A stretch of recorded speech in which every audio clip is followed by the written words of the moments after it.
Greetings, I'm Bill Kladky of the Greater Baltimore Community Housing Resource Board, and I'd like to welcome you to today's edition of Neighborhood Beat.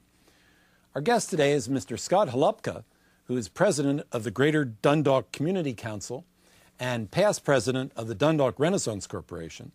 And Scott's here today to talk to us about neighborhood revitalization, neighborhood change.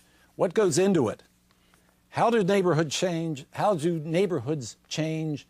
What could we do about it? And what should be done about it? So thanks for tuning in. Scott, welcome to the show. Thanks for being here. Well, thank you so much for coming this day. First of all, for those of our viewers who are unfamiliar, could you tell us a little bit about the Greater Dundalk Community Council? The GDCC is a neighborhood alliance of, at the moment, about 25 various neighborhood organizations. That includes everything from, say, the Dundalk Renaissance Corporation to the Optimist Club to various neighborhood organizations. We come together on a monthly basis to talk about issues that are sort of that the community is facing, and to try and have sort of a common knowledge base and then make common stands on things. Right. Thank you. And what's your background and experience? Well, my background, I'm a sociologist by training, so with an interest in sort of urban studies. So I have sort of a professional interest. But I've lived in Dundalk my entire life. Family moved when I was 4. Been involved in various neighborhood community organizations for quite some time. Was one of the founding members of the Dundalk Renaissance Corporation in 2001. So I've been very active in community things, and this has just been sort of an extension of that kind of work. That's your background and your experience is really one of the major reasons why I thought our viewers would be interested in the show, because you're not just another community activist. You're a community activist who studied these things from a lot of different perspectives, and you've been around. And you're also a bit of an oddity, right? An oddity, as we've talked about academics, which is that you've stayed in the same community. You've been loyal to your community. Yeah, I mean, that's fairly typical for, there are a lot of people in Dundalk who've grown up in Dundalk, and so that part's typical. What's unusual is the sort of, being an academic who tend to, you move to graduate school, you move to college, you move to various jobs. They tend to be a much more nomadic existence. So, yeah, I'm a real oddball that way. Yeah, and it's good for Dundalk that you are. Well, I like to think so, but we'll let others judge that. Right. Now, I know that the Greater Dundalk Community Council really engages in kind of like the typical things that a neighborhood association really does in a community, right? The GDCC, yeah. I mean, we tackle a lot of, issues on, I'm trying to think what our most recent ones have been. For example, there's talk about building some new high schools, so we've been trying to get involved in that. It's just a chance for people to sort of share information across the various organizations. At the DRC, the Dundalk Renaissance Council, we are actually doing more nuts and bolts. We're actually, buying homes, fixing them up, trying to do help with local businesses to spruce that up, working with local property owners to provide them with funds and encouragement to fix up their homes and make them more desirable. Also doing community building work. We've had various festivals and events to try and just continue the sort of the community spirit and bolster that. Yeah, it sounds like your typical community association trying to work for improving the community in its various ways. Mm-hmm. Could you tell us a little bit about the community, because Dundalk is a different story? I think, and a typical story. Well, yeah, I think part of it is that people tend to think of, because it's on a peninsula, I think a lot of people don't necessarily know Dundalk all that well. Because it's isolated. It's pretty isolated. As I think I was telling you before, you don't have a reason to go there unless you have a reason to go there. You don't drive through Dundalk. It's much larger than people realize. One time, Dundalk was the second largest area in the state of Maryland. Really? It had about 80,000 people. Even today, we've got about 60,000 people. So it puts Dundalk on par with, like, Columbia. And so there are a lot of neighborhoods within sort of Dundalk as a whole. And so I think people sort of get stereotyped images of particular places. But just as Columbia has got multiple neighborhoods, Dundalk has multiple neighborhoods, from sort of row home, your typical sort of row home images to, we have 60-some miles of waterfront with a whole variety of housing on it. Wow. So the old Dundalk, sort of the oldest part of town, for example, was designed by the same company that designed Roland Park, and it has a very similar feel, slightly smaller scale, but the same sort of curved streets, the same kind of housing mixes, et cetera.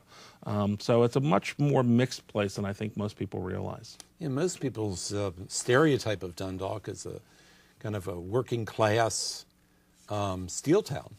And that's true. I mean, we that's sort of our heritage, our history, and we certainly have the best steel. The best, you had Bethlehem Steel on one side, you had Western Electric and General Motors and the port on the other side. So it's very much ringed by a lot of industry. So that image is true. But even within that, you also had your shop owners, your lawyers, your teachers, your doctors. It was a more diverse community and is a more diverse community than I think people tend to think of it. Because I think people are used to thinking of it like a small neighborhood of a few thousand people as opposed to a set of different neighborhoods. A city of 60,000. Yeah, I mean, which is a sizable city. Yeah, we would still be one of the largest, if we were incorporated, we'd still be one of the largest places in Maryland.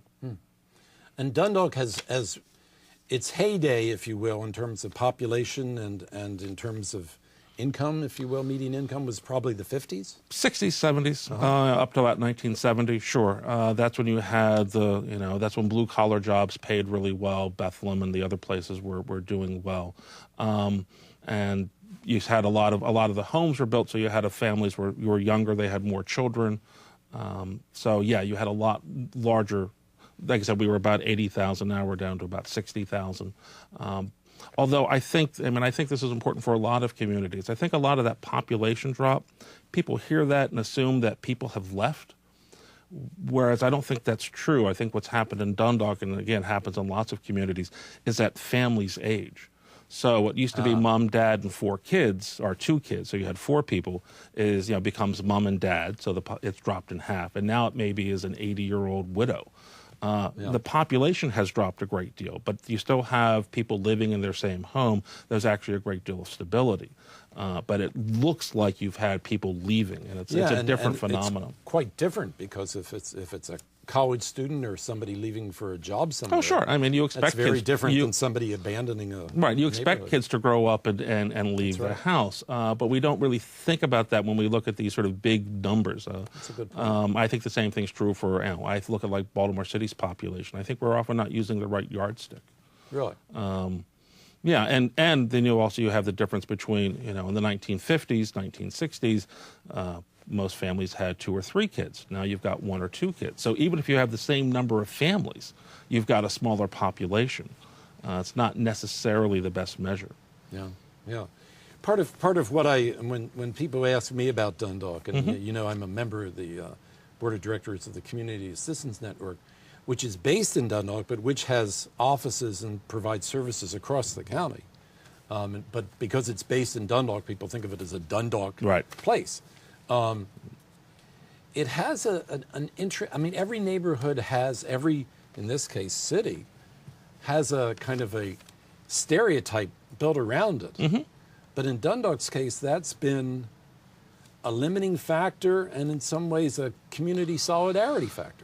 Yeah, I think like a lot of older communities, I think a lot of working class communities, on the one hand, that's a real source of pride, and people want to be around. We will, for example, the 4th of July parade will celebrate its 75th anniversary this year.